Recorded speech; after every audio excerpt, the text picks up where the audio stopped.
సోమవారం నాకు విజ్ఞాపన ప్రార్థన. గదిలోని పుస్తకాలన్నీ పెట్టి బైబిల్ పెట్టుకొని ఏడుస్తున్నాను. ఏమనంటే, ప్రభువా పిల్లల్ని వదిలేశారు, పిల్లల్ని వదిలేసి నువ్వని నేను పట్టుకున్నాను. మళ్ళా అది ఉంటే సింటమ్స్ చేతులు కాళ్ళు లాగడాలు, మళ్ళా నీరసం అది ఉంటుందంట. కానీ దేవుడి దేవల్ల ఆ సింటమ్స్ ఏ నాకు లేవు. కానీ నువ్వు ఆ సింటమ్స్ ఏమి నాకు పెట్టలేదు. కానీ ఇది ఎందుకు ప్రభువా నువ్వు పెట్టావు నాకు, ఇది ఎందుకు మధ్యలో వచ్చింది? ఇప్పుడు ఈ పిల్లల దగ్గర అంతా డిస్కషన్ కుటుంబంలో వస్తున్నాయి కదా నాయన, నువ్వు ఎందుకని నేను బట్టే ఆ పుస్తకాలన్నీ పెట్టుకుని ఏడుస్తున్నా అన్నమాట. ఇంకా కన్నీరు కింద కూడా దిగలేదు. అమ్మగారు ఫోన్ చేశారు.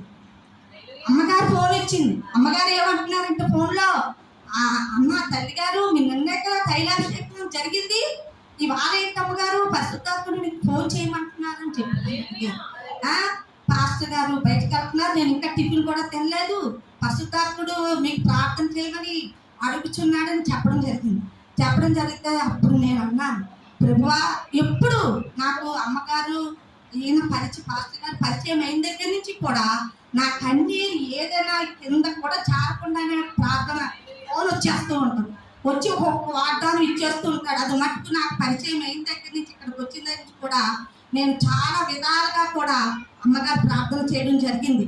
అలాగే అప్పుడు వెంటనే అన్నారు, 2 సమూయేలులో 22:51 కింద వచ్చినమాట, దావీదుని అభిషేకించి వారి సంతానం నిత్యము కనకరిస్తా అన్నాడు.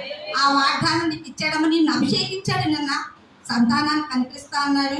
ఆ తల్లిగా ప్రార్థన చేసి ఏమీ ఉండదమ్మా నీకు, ఎందుకు బాధపడతాను. కానీ నేను అనేది ఏంటంటే, ఆత్మదేవుడు పరిశుద్ధాత్ముడు మనతోటి ఉన్నాడు కాబట్టి మనము ఏ టైంలో ఎలా ఉంటామో నీకు తెలుసు, ఏ టైంలో ఎలా బాధపడతామో తెలుసు. మనకి దైవజనులకు ఆత్మీయ తల్లిదండ్రులకు తెలియపరుస్తాడు దేవుడు. మనం ఏది చేసినా తెలియపరుస్తాడు. తెలియపరిచి వెంటనే అమ్మగారి చేత ప్రార్థన చేయించాడు. ఆ తర్వాత నేను డాక్టర్ గారి దగ్గరికి వెళ్ళడం జరిగింది. ఆయన ఫేమస్ అంట కాకినాడలో మాధవరావు గారని, ఆయన థైరాయిడ్ స్పెషలిస్ట్ అట. అప్పుడు అపాయింట్మెంట్ దొరకలేదు. ప్రభువా ఎందుకు ఇలాంటివి పెట్టినా సిమ్టమ్స్ ఏముండకూడదు. థైరాయిడ్ వస్తే వచ్చింది, నువ్వు పెట్టావు, కానీ నాకు సిమ్టమ్స్ ఏముండకూడదు. నా మరణం వరకు నమ్మకంగా నా కృప దయచేయి ప్రభువా, నా కుటుంబాన్ని నువ్వు చూసుకుంటావు, నా కుటుంబాన్ని నువ్వే రక్షణిస్తావు, అన్ని ఇస్తావు, నమ్మకంతో బతుకుతున్నానని ప్రార్థన చేసుకున్నాను.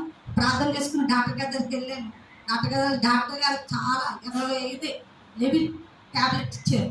ఇస్తే మా పిల్లలు ఆడి కడుపు డాక్టర్ అని చెప్పి వెళ్ళారు. డాక్టర్ గారు అన్నాను, ఏమన్నా అడగడం ఇష్టం లేదు, అయినా దేవుడు అంటున్నా ట్రీట్మెంట్ ఉండాలి, ప్రార్థన ఉండాలి. కాబట్టి టానిక్ రాస్తారంటే మీకు ఏమి టానిక్ అక్కర్లేదండి, కొద్దిగా బాడీకి రెస్ట్ ఇచ్చి ఫుడ్ తిని ఉండండి చాలు, మీకు ఏం అక్కర్లేదు అన్నాడు. స్తోత్రం.